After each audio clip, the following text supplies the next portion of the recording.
pada monolog kali ini. Pertama kali gue bakal nanya dulu, siapa yang gak pernah overthinking? Pasti semuanya pernah. Let's say overthinking mengenai hubungan sosial ya, bukan sekedar hubungan pacaran. Dan kalau hubungan sosial itu kan biasanya luas ya, dan level ketersinggungan satu sama lain biasanya berbeda-beda.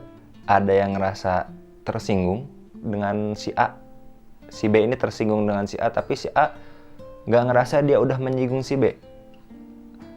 Mungkin karena menerjemahkan suatu situasinya berbeda, atau ada harapan yang lebih besar dari pihak si B kepada si A, dan si A menganggap bahwa harapan tersebut kayaknya nggak akan bisa dia penuhi juga gitu. Dan dia juga nggak tahu kalau si B berharap sebesar itu kepada si A. Begitulah manusia akan selalu merasa yang di dalam pikirannya adalah yang memang terjadi. Manusia selalu melakukan perkiraan-perkiraan, selalu menebak apa yang berada di pikiran orang lain dan menganggapnya itu sebagai fakta. Itulah yang membuat hubungan sosial biasanya goyang ya, atau bisa dibilang rusak. Dan gue sekarang punya buku lagi, Hidup Damai, kembali ke hidup damai tanpa berpikir berlebihan. Ini cocok buat orang yang suka overthinking, dan gue juga termasuk. Biasanya orang yang overthinking tuh yang introvert ya, biasanya. Meskipun gak menutup kemungkinan yang extrovert juga pasti ya, banyak juga yang overthinking. Oke, terlepas dari extrovert introvert, di dalam buku ini kita dibuka pikirannya bahwa hubungan sosial itu tetap ada batasan. Mau teman dekat, mau sahabat, itu tetap ada batasan. Kalau kita berharap lebih, kita harus siap-siap kecewa. Itu juga yang dikatakan oleh Ali bin Abi Thalib. Tolong kasih tahu kalau salah. Itu karena jangan berpikir orang yang akrab dengan kita itu akan selalu nolong kita.